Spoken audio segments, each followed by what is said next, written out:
Chapter 5. Bicycles. The Big Race. I've always had a good relationship with my bicycles. After all, at one time, they were my sole method of transportation, and I really appreciated them for that. Early on, I never had the money to buy one new, so I found myself reclaiming old bikes and fixing them up so that they could run reasonably well. In high school, I found myself in just that kind of situation. I just got a job that required me to work the night shift from 4 p.m. to midnight. I didn't yet have a car, so I found an old bike and did some repair work on it, and they got it working pretty good. The factory where I was going to work was a good 5 or 6 miles from the house, so I figured it would take me about 20 to 30 minutes to get to work. I've been working there for about a month or so, and I gotten a routine down on what roads to take to make the commute an easy one. I had to take a 4-lane highway that had a few stoplights on it. I was always in the habit of riding on the shoulder so as not to get hit by cars or trucks. On this particular warm spring day, I was running a little late, and I decided to ride on the actual road with the traffic. I was in really good shape those days, and I could pedal like crazy, so I joined the cars and trucks on the highway as traffic was slowing to a stop at one of the red lights. I was feeling a bit ambitious, so I decided to swing into the left lane, and I pulled up alongside a big 18-wheeler. I looked up to the driver sitting in his cab and waved hi. He looked down at me and waved back. Then I said kind of jokingly, "Hey, you want to race?" And surprisingly he said, "Sure." So there it was.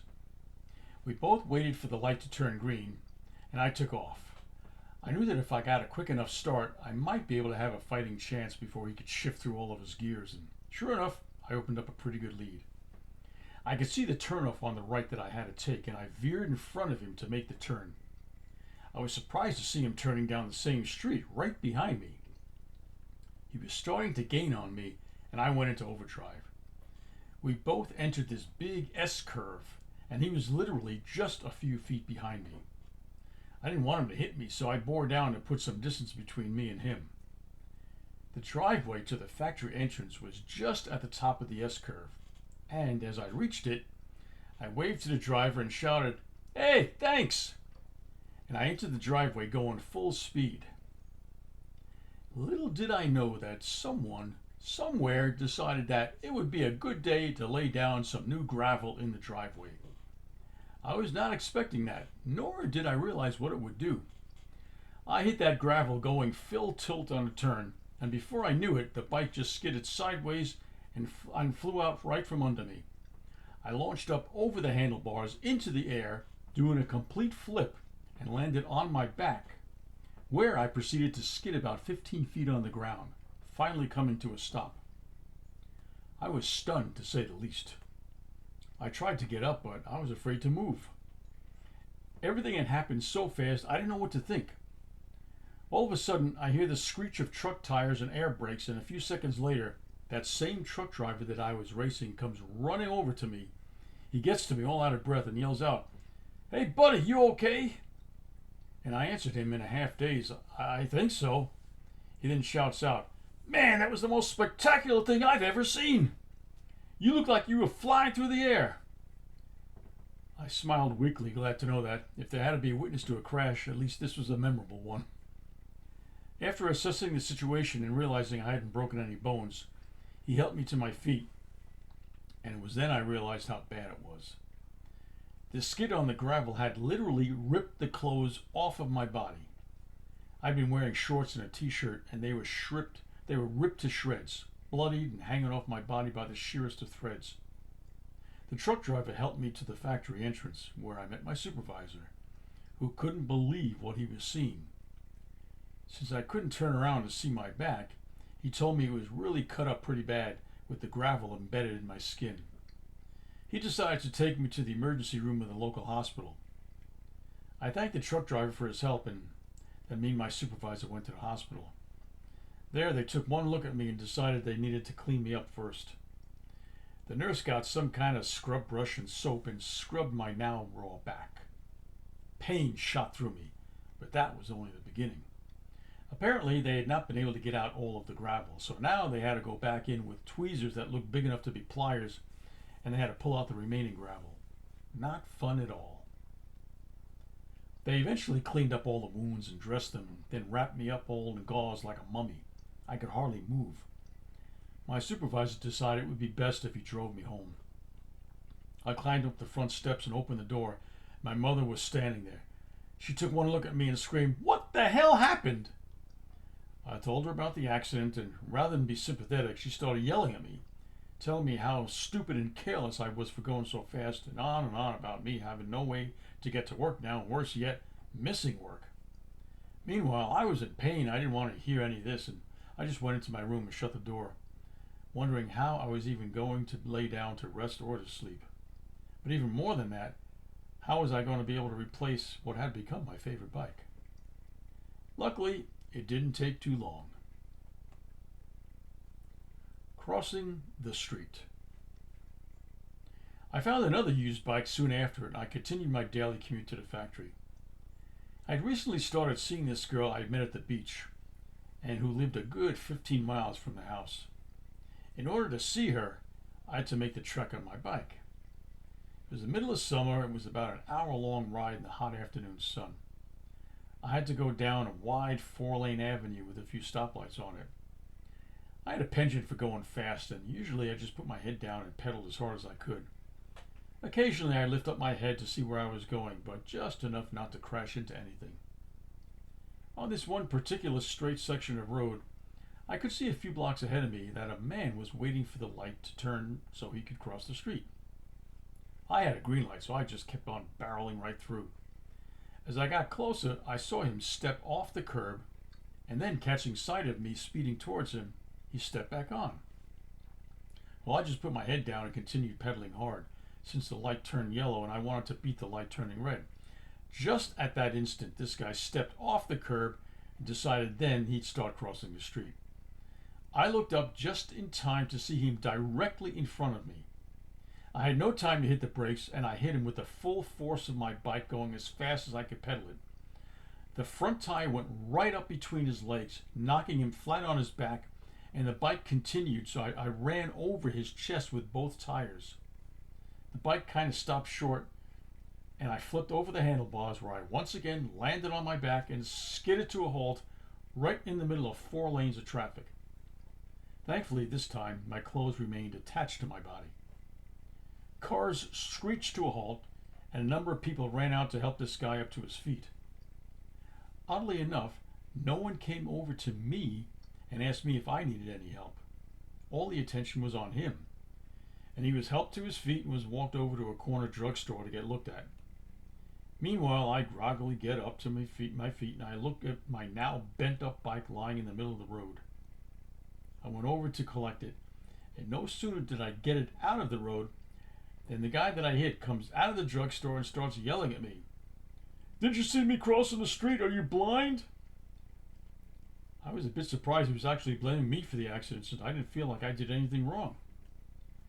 I told him I saw him standing on the sidewalk waiting for the light to change, and I had the green or yellow light, and I had the right of way. He yelled at me, "You have to yield to pedestrians."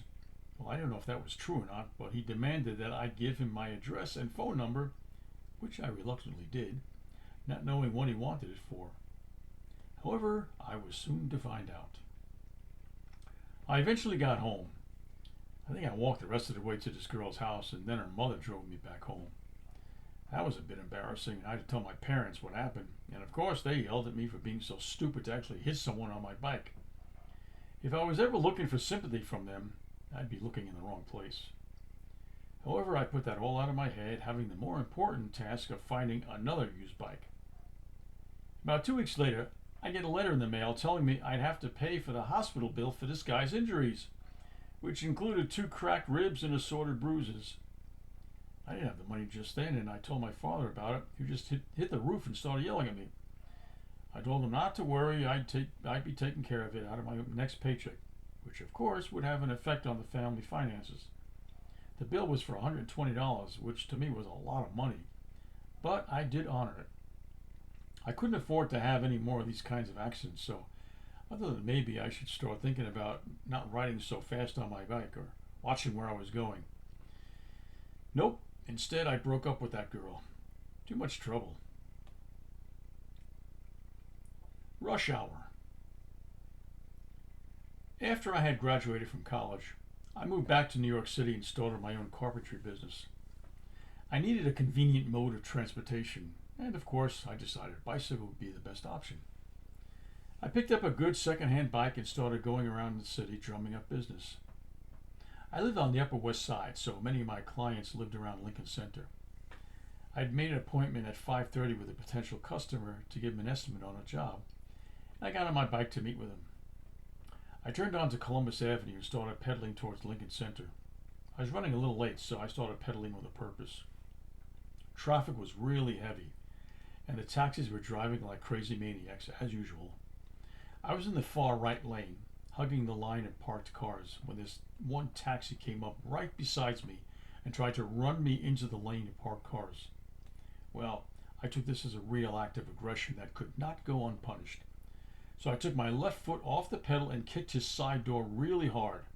It almost knocked me off the bike, but I maintained my balance, put my head down, and continued to pedal hard. However, my kick did not sit well with the driver, and he swerved his cab towards me, intending to hit me or at least make me crash. It was kind of scary to see this big yellow cab coming right at me, intent on crushing me. I guess the driver was kind of pissed off. In order not to be hit, I went into another gear and tried to go even faster. My head was down, I was up in the saddle, using all my strength to outwit this maniac. Just as I thought I had escaped his front bumper, I had a tremendous crash. I crumpled to the ground and the bike kept going, only to be crushed by the taxi racing onwards. As I'm lying in the street wondering what the hell just happened, I looked up and saw the culprit. A huge side view mirror was hanging on a big truck.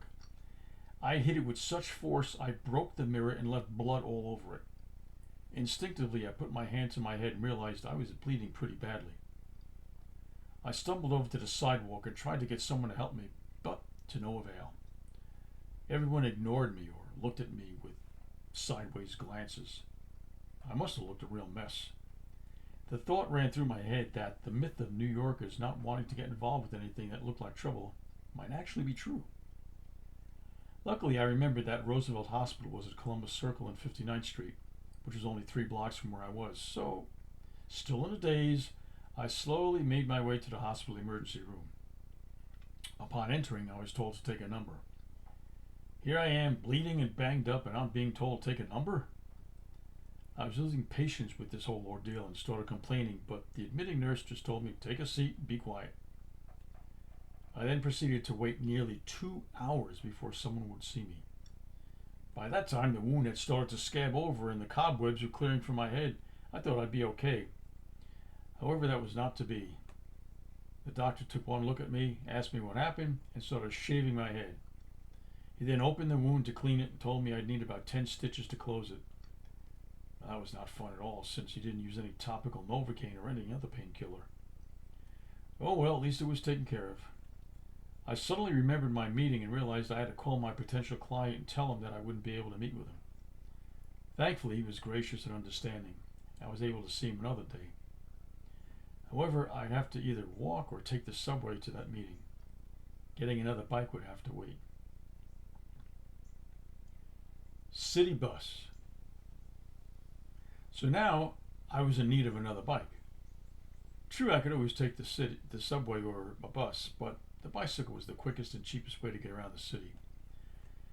It turned out that the client I had the meeting with happened to have a bike he wasn't using anymore, and we arranged for him to pay me half in cash and half with his bike, which I thought would be a good deal for both of us. I needed the bike, he wasn't using it, so there it was. I was building him a custom bookcase type of unit to store all of his record albums, which numbered in the hundreds, so it took me some time to get the job done. Since the job took me a couple of weeks, we actually became friends during the process. He was a working actor doing Broadway shows, and we had a great time hanging out in the city. The day that I finished the job, I got the bike.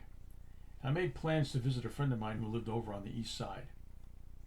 In order to go from the Upper West Side, where I lived, to the east side, you had to go through Central Park, which was the quickest way.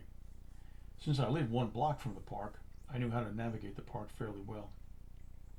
I got on my new bike and started pedaling to the park, getting on Central Park Drive, which would take me to Fifth Avenue on the other side of the park. As I'm biking through the park, I notice a city bus behind me. Now, this particular road is fairly narrow, wide enough for just the bus, but definitely not the two of us. There was no shoulder, nor was there a sidewalk, so I was forced to bike in the actual road. The bus was coming up towards me at a pretty good clip, and I started to pedal in earnest, knowing that the bus would probably catch up to me in no time. But I was hoping I could get through the park before that happened. Unfortunately, that was not to be. The bus got right on my tail, and the driver leaned on his horn. However, there was nowhere for me to go. I just put my head down and pedaled harder. The horn continued honking at me, and I tried to ignore it. I looked back, and his front bumper was no more than 1 foot from my back tire. As fast as I was pedaling, I couldn't go any faster, and I veered as close to the curb as I could when, as luck would have it, my front tire went into a storm drain gate. Great, in one split second, the bike stopped dead in its tracks, and I flew into the air, flipped over the handlebars, and landed on my back again on the grass embankment, completely stunned. The bus continued on its way, oblivious to the mayhem it had just caused. Luckily, the grass helped absorb the shock of the crash, and I was just shook up with a couple of minor scratches. The bike, however, was a mangled mess. The front tire rim was all bent out of shape, and the forks had sustained some real damage as well. The bike was definitely not in any condition to be ridden. However, I couldn't just leave it there, so I picked it up and walked it back to my apartment. I wasn't sure what I was going to do with it, since it was pretty much a total loss. I left it on the curb for the garbage pickup and decided to walk to my friend's apartment, getting there much later than I had planned. We had a good laugh over the bike incident. However, I didn't know whether or not to tell the guy who gave me the bike. I finally decided to let him know that his bike had fallen on hard times and that his city bus was to blame. He was disappointed, but not surprised the bike hadn't lasted more than a day in my possession. But I was now on my own to get another one. California dreaming. I was working fairly steady jobs doing my carpentry business, and most of my customers were performing artists living around Lincoln Center. Most of these people either didn't know anything about building things, or they just didn't have the time to do that kind of stuff on their own. At any rate, I was kept pretty busy, working in one large apartment complex for nearly a year straight, with one client referring me to another, etc., etc. Most of the jobs I got were for building bookcases or cabinets or bed headboards, etc. I decided I'd take a much needed break, gather up my hard-earned money, and take a trip out to California to visit some relatives and see the country. More on those adventures later. I had a friend from my college days living in Oakland. I eventually made my way up the coast from LA to visit him. We were able to spend a day or two together, but then he had to go to work during the week. I noticed he had a bike in his hallway that he wasn't using. I asked him if it'd be okay if I could borrow it, and he was happy for me to use it. I had always wanted to visit UC Berkeley, so he told me how to get there on the bike, and the next morning I was on my way to visit the campus. I was pedaling for about 20 minutes through some neighborhoods when I came to a red light at a four-way intersection. Traffic was light. In fact, there was no cars in sight. I looked both ways, saw that the coast was clear, and went through the light, crossing the street and continuing on my way. I got maybe 100 feet when I heard a police siren. It sounded pretty close, so I turned around to see what was going on. I thought there might be a robbery in progress or a car broken down somewhere. I didn't see anything, so I kept pedaling. But just then, the police car with the siren blaring pulled in right behind me. I was curious about what was going on, so I stopped to check it out. To my surprise, another police car, seemingly appearing out of nowhere, came racing up the street and pulled in right in front of me. Wow, I thought something big must be going down in this neighborhood. The cop in the car behind me got out of his car and came towards me all official looking. "Get off the bike!" I stared at him in disbelief. "Excuse me? You heard me, get off the bike!" I was certainly not going down without an explanation. "Why? I didn't do anything." The cop in the car ahead of me got out of his car and came towards me. He started yelling at me. Get off the damn bike, now! I could see they meant business, but I still had no idea why this was happening. I got off the bike and I stood next to it. Excuse me, could you tell me what's going on? Cop number one looked at me as if I was stupid and said, "You just ran a red light." I was flabbergasted. This was the reason two cop cars with sirens blaring, one behind and one in front of me, stopped me? For a moment, I didn't know how to respond, and then I spoke. "Well, if you were watching me, you saw that I looked both ways. There was no traffic coming in either direction, and I went through the light. I didn't endanger anybody, including myself."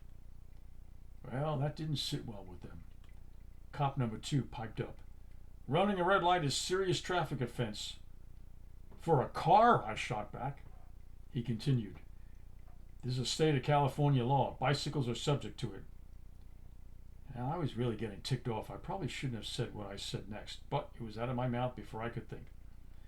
"Well, I'm from New York, and we don't have stupid laws like that over there." Well, that didn't sit well with either cop. They both closed in on me, and cop one sternly said, "Okay, wise guy, let's see some ID." Now, in those days, I had 4 different IDs, all with different addresses on them, due to me moving around so much in the past 3 years since college.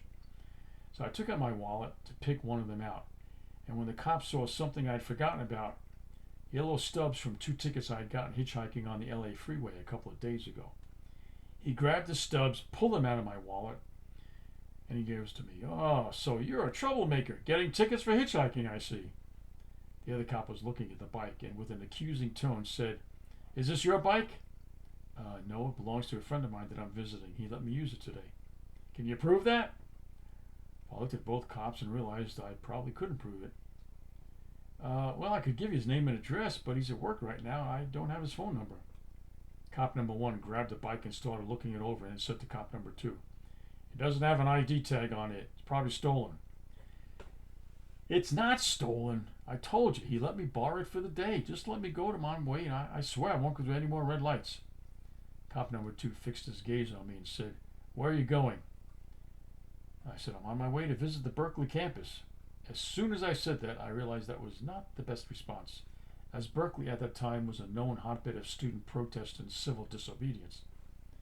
Cop number one looked me over up and down and said, "Figures, another damn hippie troublemaker." Cop number two, meanwhile, had taken out his pad and was writing me out a ticket. He still had my 2 ticket stubs from LA and was using them to get all the pertinent information down. When he had finished writing the ticket, he handed it to me and said, "This is for the serious traffic violation of running a red light. You will need to appear before the judge in the county courthouse in 5 days from the date of this ticket. The address of the courthouse is on the ticket. Do you understand?" "Yes." He gave me the ticket and the 2 stubs, and they both got in their cars and drove off. I looked at both of the cars as they drove off, and I wondered to myself, what the hell just happened? I now had to appear before a judge? I was planning on leaving California in another 2 days. I decided to put off thinking about it for now and continued on my way to campus. I eventually made it there and biked around before I needed a break and came to a grassy quad. I got off the bike, sat down on the grass. I thought it odd that there didn't seem to be anyone else out there. After a few minutes, I noticed someone coming out of a building and walking straight towards me. I looked around to see if they might be meeting someone behind me, but there wasn't anyone. They got closer and, looking right at me, sat down in front of me. He was a bearded fellow about my age who appeared a bit worse for wear. I asked him how he was doing. Well, how was I to know what this would unleash? For the next 15 minutes, I was made privy to his last 24 hours in a sensory deprivation water tank, with no sight, sounds, smells, etc. for him to experience. I was the first live person, other than the lab tech, he had seen since coming out of the tank. He was only too glad to share with me what he had gone through. It was then that I noticed that he had come out of the psychology building, and another person was now exiting the building and walking towards us. This person was a girl in a long skirt with braided hair who sat down next to the bearded guy, and they started talking about the experiment they had both undertaken in the deprivation tanks. I wasn't sure how to feel. On the one hand, I was glad I could be there for them. bearing witness to their experience, but all the while just wanting to get out of there. I don't think I said two words the whole time we sat together. They shared with me what it felt like in the tank, the fears, the loneliness, the peace they sought, the meditative state they achieved. Eventually, they both held hands and hugged each other, and as they were looking deeply into each other's eyes, I decided that was a good time to take my leave. I eventually made it back home to New York City. I started thinking about maybe getting into some new kind of work, but what I wasn't sure of. Then, about a week later, I got an envelope in the mail from the California State Police. I opened it, not knowing what to expect, and there it was, a warrant for my arrest. It said that since I had failed to appear before the judge at my hearing for the traffic violation, I was now a fugitive and could and would be arrested on sight by any California State Police officer. I shook my head in disbelief and I read it over again just to make sure I got it right. But there it was, a warrant for my arrest for riding a bike through a red light. I smiled and took it as some kind of badge of honor. I remember saying out loud, "Let them come and get me." To this day, I still have that notice in a special box of memorabilia. Bike sure had gotten me into a lot of trouble. Maybe it was time for me to find another way to get around. I could give the subway system a try. After all, 8 million people couldn't be wrong.